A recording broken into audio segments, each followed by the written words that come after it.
नमस्कार दोस्तों, आज की इस वीडियो में मैं आपको इनकम टैक्स रिटर्न यानी आईटीआर भरना सिखाता हूं। इनकम टैक्स रिटर्न भरना कोई ज़्यादा मुश्किल का काम नहीं है, सिर्फ जो उसके स्टेप हैं उनको फॉलो करना है और हम आसानी से अपने मोबाइल में ही इनकम टैक्स रिटर्न भर सकते हैं। तो ये मैंने इनकम टैक्स की साइट खोल ली है। आईटीआर सर्च करेंगे तो ये साइट खुल जाएगी, उसमें लॉगिन करेंगे। लॉगिन करने के लिए हमारी यूज़र आईडी होती है। यूज़र आईडी हमारा जो पैन कार्ड होता है, पैन कार्ड का नंबर होता है, वही हमारा यूज़र आईडी होती है। और उसको लिखने के बाद क्लिक करेंगे। यहाँ पर हमारे पास ये उससे अगली विंडो खुल गई। इस पर क्लिक करने के बाद जो हमारा यूज़र आईडी के साथ एक पासवर्ड होता है, सभी को अपना पासवर्ड पता है, तो वो पासवर्ड हम यहाँ उसमें क्लिक बॉक्स में डाल के कंटिन्यूस कर देंगे। ये हमारा एक तरह से इनकम टैक्स का साइट खुल चुका है। यहाँ पर हमारा जो डिटेल है वो लिखी हुई है। यहाँ से हमें न्यू फिलिंग पे जाना है, 24-25 करंट ईयर सेलेक्ट करना है, ऑनलाइन करना है और सेलेक्ट कर देना है। उसके बाद यहाँ पर स्टार्ट न्यू फिलिंग पर करना है। स्टार्ट न्यू फिलिंग पर हमने ओके किया। उसके बाद इंडिविजुअल पर क्लिक करना है। देखो ये इंडिविजुअल है तो इंडिविजुअल पर क्लिक करना है। फिर उसके बाद हमें इनकम टैक्स रिटर्न 1 पे करना है और प्रोसीड विद ITR 1 पर क्लिक करना है। जैसे जैसे मैं क्लिक कर रहा हूँ उसी प्रकार आप भी करते रहेंगे। और यहाँ से हम इसको स्टार्ट करते हैं। तो इसके लिए हमें फॉर्म नंबर 16 26ES फॉर्म और जो हमारे पास कुछ कागज़ हैं वो हमें रखने हैं। उसके बाद यहाँ पर अगला ऑप्शन आता है कि हम इनकम टैक्स रिटर्न क्यों भरना चाहते हैं। तो इसमें ऊपर का ऑप्शन है taxable income in more than basic exemption limit. तो इस पर क्लिक करके कंटिन्यूस कर देना। अब अगला हमारा विंडो खुल जाती है। इसमें ये विंडो अलग अलग 5 विंडो दिखाई दे रही है। इसमें पहली विंडो पर्सनल इन्फॉर्मेशन की। तो इसमें पर्सनल इन्फॉर्मेशन जो पिछले साल हमने भरी होगी वही होगी। अगर इसमें कुछ चेंज करना है तो हम एडिट करके चेंज कर सकते हैं। अगर वो सेम ही डिटेल है तो उसको वहीं रखेंगे। यहाँ पर एक ऑप्शन आता है do you wish exercise with option 115, यानी हमें पुराने वाले टैक्स रिज्यूम में भरना है या नए वाले में। नए वाले भरना है तो ऑटोमेटिकली नो रखना है, नहीं तो हमें यस करना है। तो हमें ज़्यादातर जिनकी 7 लाख से ऊपर बेसिक इनकम जा रही है वो उसको यस कर देना है और अपना खाता नंबर देख लेना। अगर दूसरा खाता नंबर जोड़ना है तो ऐड कर देना, नहीं तो कंटिन्यूस कर देना। यहाँ से हमारा देखो कंफर्म हो गया। अब दूसरी ग्रॉस टोटल इनकम पर आ गई। ग्रॉस टोटल इनकम पर क्लिक करने के पश्चात हमें यहाँ पर कुछ क्वेश्चन दिखाई देंगे, उनको स्किप कर लेना। स्किप करने के बाद जो हमारी विंडो खुलेगी इसमें हमें ग्रॉस इनकम हमारी डालनी है। तो ग्रॉस इनकम हमारी 16 नंबर फॉर्म में मिल जाएगी। 16 नंबर फॉर्म से सेम खाती हुई ग्रॉस इनकम हमें यहाँ डाल देनी है। और एक बात ध्यान रखनी है, हमें 26ES फॉर्म भी एक बार देख लेना है। उसमें जो जो डिटेल है वो भी सेम 16 नंबर के साथ मिलनी चाहिए। तो वो हमें थोड़ा कैलकुलेशन कर लेनी है। तो ग्रॉस सैलरी मैंने यहाँ पर डाल दी तो मेरी ऑटोमेटिकली दिखाई दे रही है, जो 16 नंबर फॉर्म से मिलती हुई दिखाई दे रही है। तो इसलिए मेरे को बदलने की कोई ज़रूरत नहीं। इसमें कोई बदलाव की ज़रूरत है तो हम यहाँ से कर सकते हैं। इंटरेस्ट जो हमें बैंक अकाउंट में मिलता है उस पर क्लिक कर देना। ये 616 रुपये मेरे को मिले, ये मैंने क्लिक कर दिया। उसके बाद कन्फर्म कर दिया। अब मेरी जो ग्रॉस सैलरी इनकम है वो मैंने यहाँ पर भर दी है। उसके बाद अगला डिडक्शन का आता है। जो हमारे डिडक्शन है तो हमारे ओल्ड टैक्स रिजीम में जो डिडक्शन है उसके अंदर ही हम छूट करवाएंगे। तो वो मैं किस किस धारा के अंदर कितनी कितनी छूट है वो उसी के अनुसार मैं अपना ये फॉर्म भरूँगा। तो ये कुछ क्वेश्चन दे रखे हैं। यहाँ से हम हमारी जो डिडक्शन है उसकी जो 80 CSCD है वो हम यहाँ सेलेक्ट कर दे सकते हैं, नहीं तो यहाँ स्किप भी कर सकते हैं। बाद में हमारा सेलेक्ट का ऑप्शन आता है। तो यहाँ से हमने कंटिन्यूस किया, जो जो हमें चाहिए वो हमने ऐड करके आगे बढ़े। अब यहाँ 80D है तो 80D में हम किस प्रकार भरते हैं, 80C में किस प्रकार भरते हैं और 80CCD2 में किस प्रकार भरते हैं वो मैं आपको थोड़ा बेसिक बताऊंगा। 80CCD2 वो होती है जो हमारे इनकम टैक्स डिपार्टमेंट जो हमारी सैलरी देते हैं उसमें जो NPS का ऑप्शन है, NPS का ऑप्शन में जितने हमारा जमा हुआ है वो 80CCD2 में दिखाते हैं। तो अपने 16 नंबर फॉर्म में देख के 80CCD2 भर देंगे। मेरा ऑटोमेटिकली भरा हुआ है तो कोई दिक्कत नहीं। 80TTA एक डिडक्शन होता है जो हमें सेविंग अकाउंट पर इंटरेस्ट मिलता है, उसमें भी सरकार 10,000 रुपये तक की छूट देती है। तो वो छूट लेने के लिए हमें 80TTA डिडक्शन वाले ऑप्शन को यूज करना है। तो मैंने यहाँ पर 600 कुछ रुपये मेरा सेविंग अकाउंट से मिला था तो वो मैं यहाँ से छूट ले सकता हूँ। अगर नहीं लूँगा तो कोई बात नहीं, क्योंकि मैं कहीं अलग से छूट करा लूँगा। तो ये इसको मैंने स्किप कर दिया है। अब मैं इसमें जो बेसिक 80D है, 80D होता है मेडिकल से संबंधित।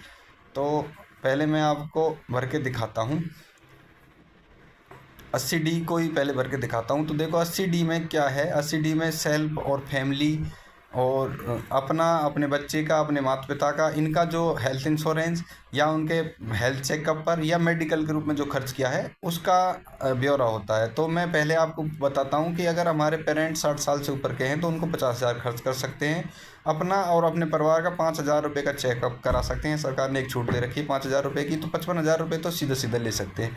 या हम, एक ऑप्शन और है, हम, हमारा और हमारे परिवार, जैसे हमारे पेरेंट है और हमारे परिवार में कोई 60 साल से ऊपर है तो उसमें हम पेरेंट का अलग से 50,000 ले सकते हैं और ख़ुद का 25,000 ले सकते हैं। तो उस प्रकार से हमें इसमें भरना है। तो देखो इसमें ऑप्शन दिखाई दे रहे होंगे, आप जैसे मैं भर रहा हूँ उसी प्रकार आप भर लीजिए।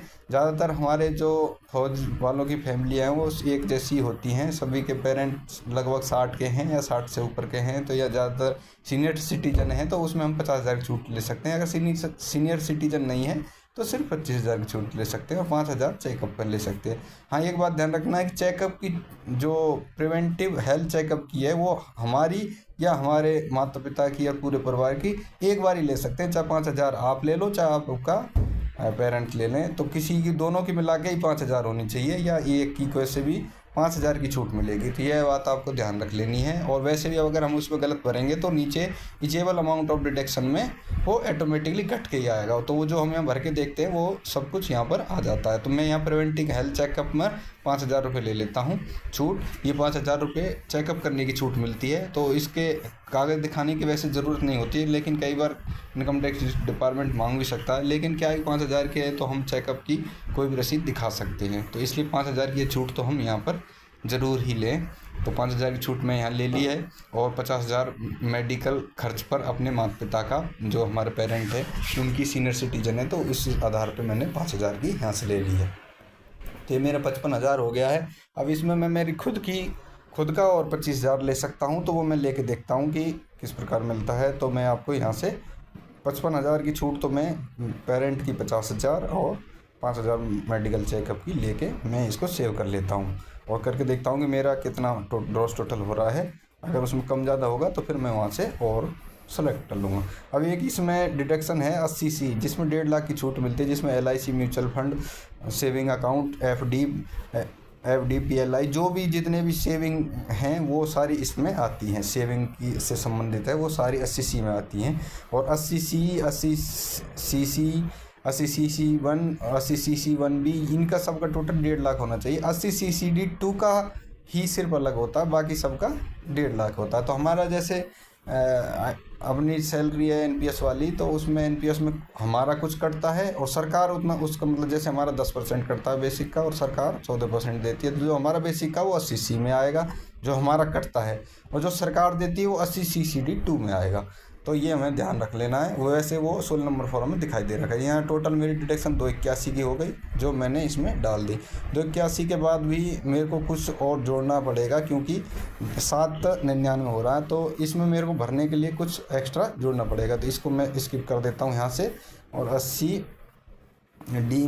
80D में कुछ थोड़ा और जोड़ लेता हूँ।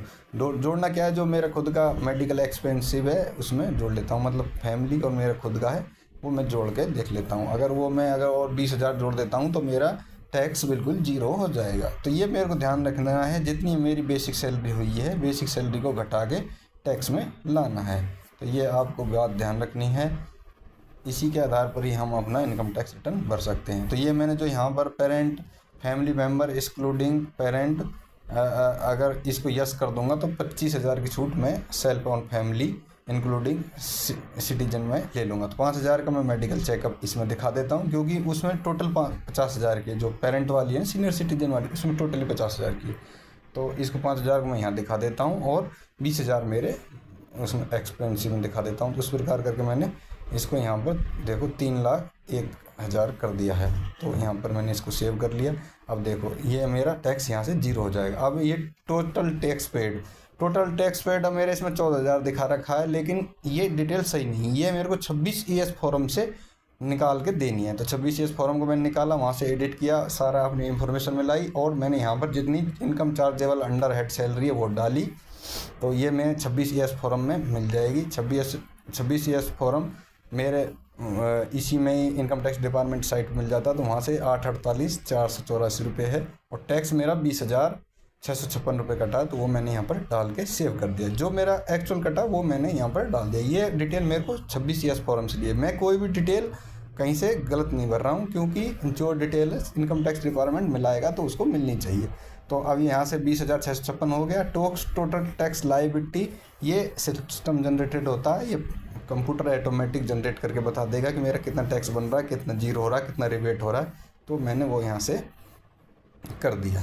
तो यहाँ से मैंने इसको कन्फर्म कर दिया। कन्फर्म करते ही आप देखेंगे कि मेरा यहाँ से टोटल टैक्स लायबिलिटी 0 आएगी और मैंने भर रखा है 20,000। तो यहाँ से मैं प्रोसीड कर दूँगा।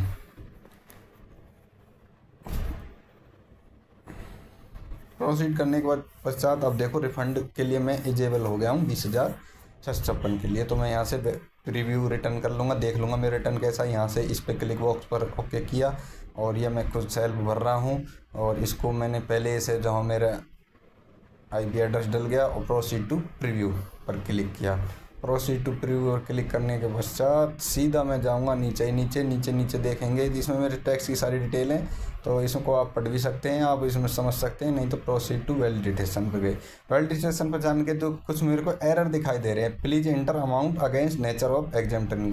तो ये कुछ एरर मेरे जो ग्रॉस सैलरी इनकम है उसमें है, तो वो वहाँ पे मैंने क्लिक किया, सीधा वहाँ पे पहुँचा देगा। तो ये दिखाता हूँ मैं आपको ये क्या एरर है।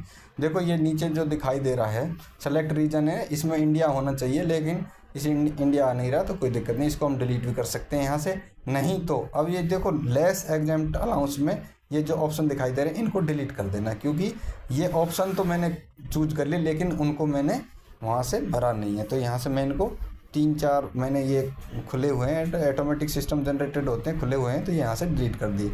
मैंने एग्जाम्पशन कुछ नहीं ले रहा हूँ। अगर ये कोई LTC का HRA का एग्जाम्पशन लेते हैं तो वो यहाँ से मिलते हैं। तो जिनकी सैलरी और ज़्यादा होगी तो वो यहाँ से छूट ले सकते हैं। तो ये मैंने करके यहाँ से सीधा सेव पे जाना है। तो ये देख लो मेरे 848,484 रुपये है ग्रॉस सैलरी, 50,000 स्टैंडर्ड डिडक्शन हो गया और इसको मैंने सेव कर लिया। इसके अलावा कोई सैलरी होगी तो आप इसी में जोड़ लेते हैं, तो ये इसमें कोई दिक्कत नहीं है, सेव कर लो। ये मैंने पहले भर रखी थी। अब इसमें एक बार दोबारा यहाँ से हमें सेव करनी पड़ेगी, क्योंकि टोटल सैलरी इसमें चेंज हो जाएगी ना।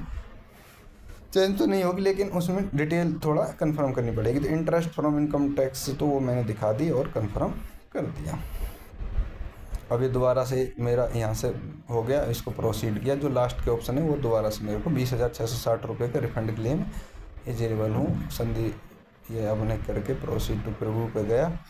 प्रोसीड टू प्रीव्यू के बाद मैं लास्ट में जाऊँगा और सेम उसी प्रोसेस के अनुसार दोबारा से प्रोसीड टू वैलिडेशन पर जाऊँगा। हाँ, तो यहाँ पर सक्सेसफुली दिखा दिया, इसका मतलब मेरा सही है।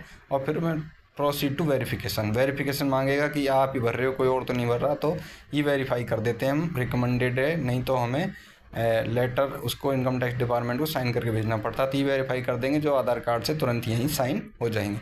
तो ये ऊपर का ऑप्शन है would you like verify OTP mobile number register with Aadhaar पर क्लिक किया और नीचे कंटिन्यूस पर क्लिक किया। कंटिन्यूस पर जैसे हम क्लिक करेंगे तो आई एग्री का आएगा, उस पर जनरेट आधार OTP कर दिया। तो OTP मेरे आधार वाले नंबर पर जाएगा, जो आधार से अटैच नंबर है उस पर OTP गया। OTP को मैंने इसमें एंटर द OTP वाले ऑप्शन में डालना है। तो ये 1 मिनट का टाइम होता है जिसमें हमारे OTP हमारे रजिस्टर्ड मोबाइल नंबर पर पहुंच जाता है। तो अभी मेरे मोबाइल पर OTP आया नहीं है, जैसे आएगा मैं इसमें डालूँगा।